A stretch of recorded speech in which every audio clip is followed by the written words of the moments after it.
नमस्कार दोस्तों, एक बार फिर से स्वागत है आपका हमारे YouTube channel Pandey study centre में।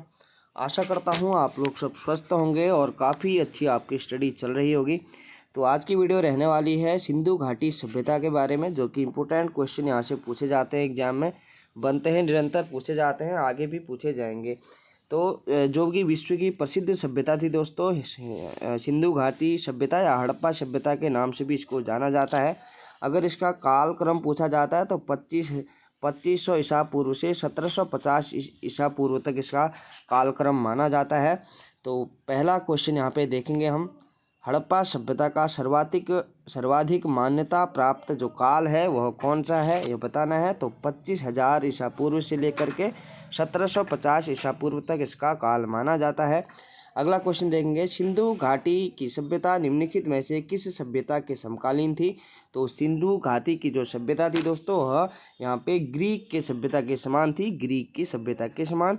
अगला क्वेश्चन है, सिंधु घाटी की सभ्यता कहाँ तक विस्तृत थी। तो सिंधु घाटी की जो सभ्यता थी वह यहाँ पे, इसका राइट आंसर होगा पंजाब, राजस्थान, गुजरात, उत्तर प्रदेश, हरियाणा, सिंध और बलूचिस्तान में यह विस्तृत थी।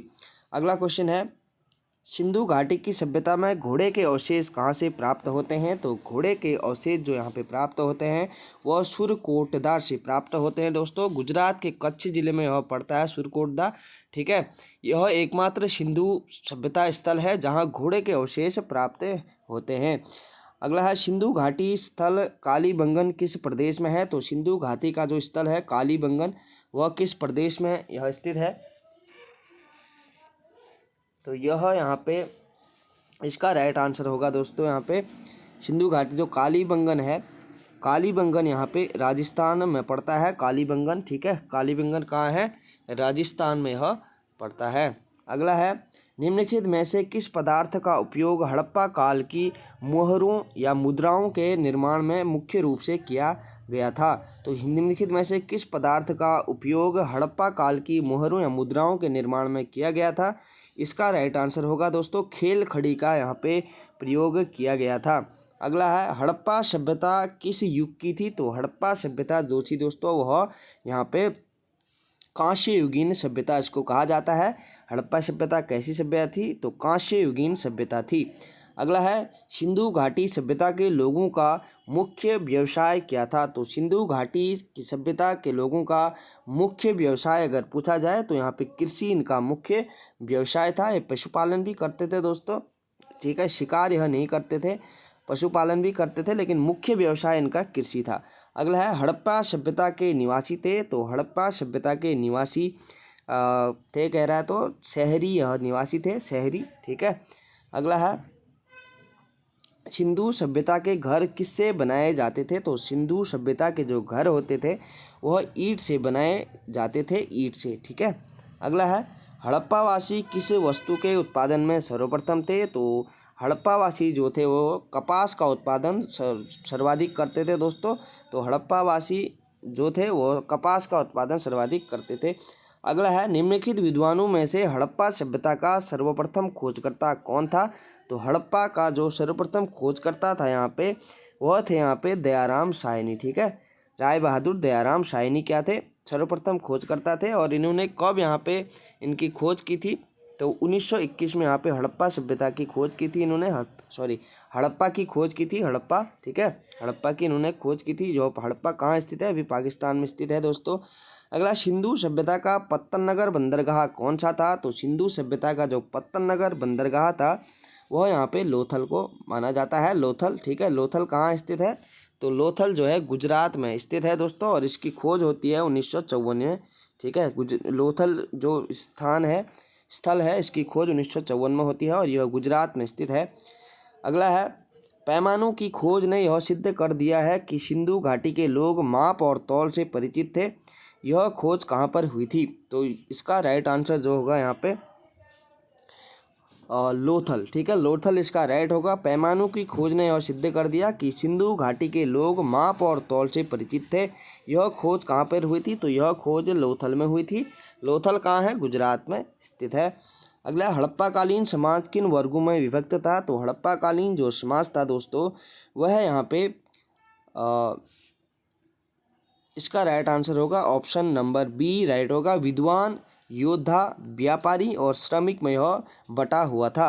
अगला है, सिंधु सभ्यता का सर्वाधिक उपयुक्त नाम क्या है? तो सिंधु सभ्यता का सर्वाधिक उपयुक्त नाम अगर पूछा जाता है तो सिंधु सभ्यता इसका राइट आंसर होगा। सिंधु सभ्यता का सर्वाधिक उपयुक्त नाम पूछा जा रहा है ना, हड़प्पा सभ्यता इसका सर्वाधिक उपयुक्त नाम रहेगा दोस्तों, हड़प्पा सभ्यता। ठीक है, हड़प्पा सभ्यता के नाम से सर्वाधिक इसको जाना जाता है। अगला क्वेश्चन देखेंगे यहाँ पे, निम्नलिखित में से कौन सा या कौन से लक्षण सिंधु सभ्यता के लोगों का सही चित्रण करता है? तो कौन से वह लक्षण हैं जो सिंधु सभ्यता के लोगों का सही चित्रण करता है? तो इसका राइट आंसर होगा यहाँ पे उनके विशाल महल और मंदिर होते थे दोस्तों। विशाल महल उनके होते नहीं थे, नॉर्मल मकान होते थे उनके ईंट से बने हुए। ठीक है, तो ये तो गलत हो जाएगा यहाँ पे। वे देवियों और देवताओं दोनों की पूजा करते थे, ये बिल्कुल राइट होगा दोस्तों, वह करते थे, देवियों और देवताओं दोनों की पूजा वहाँ की जाती थी। वे युद्ध में घोड़ों द्वारा खींचे जाने वाले रथों का प्रयोग करते थे। पहली बात तो दोस्तों युद्ध ये करते ही नहीं थे। सिंधु सभ्यता यहाँ पे एक शांत सभ्यता के रूप में जानी जाती है, तो युद्ध वह करते नहीं थे, तो ये भी इसका राइट आंसर नहीं होगा, गलत हो जाएगा। तो इसका राइट होगा ऑप्शन नंबर बी, और इसमें केवल दो इसमें ऑप्शन नंबर ए में है, तो right answer option number A इसका राइट होगा। अगला है, हड़प्पा सभ्यता की खोज किस वर्ष में हुई थी? तो हड़प्पा सभ्यता मैंने अभी आपको बताया 1921 में दयाराम साहनी द्वारा यहाँ पे हड़प्पा सभ्यता की खोज की गई थी। ठीक है, राय बहादुर दयाराम साहनी द्वारा। अगला है, हड़प्पा सभ्यता के बारे में कौन सी उक्ति सही है? तो कौन सी उक्ति यहाँ पे हड़प्पा सभ्यता के बारे में सही है दोस्तों? तो उन्हें अश्वमेध की जानकारी थी? नहीं थी दोस्तों। गाय उनके लिए पवित्र थी, यह गाय तो वहाँ पे पालन करते नहीं थे गाय का। तो उन्होंने पशुपति की सम्मान करना आरंभ किया। उन्होंने क्या किया? पशुपति का सम्मान करना यहाँ पे आरंभ किया। क्या यह सही है दोस्तों? बिल्कुल सही है। ठीक है, तो ये दोनों ऑप्शन ऊपर के गलत थे हमारे। उनकी संस्कृति सामान्यतः स्थिर नहीं थी, तो उनकी संस्कृति स्थिर थी दोस्तों, कृषि करते थे। ठीक है, पशुपालन करते थे और अच्छे से अपना मकानों में रहते थे, तो उनकी संस्कृति स्थिर ही थी। यहाँ पे स्थिर नहीं थी कह रहा है, स्थिर ही थी। तो इसका राइट होगा दोस्तों ऑप्शन नंबर सी, इसका हमारा राइट आंसर होगा। अगला है, हड़प्पा के लोगों की सामाजिक पद्धति कैसी थी? तो हड़प्पा के लोगों की जो सामाजिक पद्धति थी दोस्तों, तो उचित समतावादी उनकी सामाजिक पद्धति थी। कैसी? उचित समतावादी। अगला, सिंध का नखलिस्तान या बाग हड़प्पा सभ्यता के किस पुरास्थल को कहा जाता है? तो इसका राइट आंसर होगा हमारा यहाँ पे मोहनजोदड़ो को यह कहा जाता है दोस्तों। नखलिस्तान बाग हड़प्पा सभ्यता के किस पुरास्थल को कहा जाता है? तो मोहनजोदड़ो को कहा जाता है।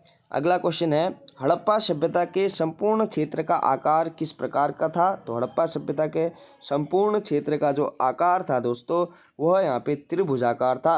अगर आप देखेंगे यहाँ पे भारत का मैप, मैं एक छोटा सा मैप बना लेता हूँ यहाँ पे समझने के लिए। ठीक है दोस्तों, तो यह यहाँ पे भारत का मैप है।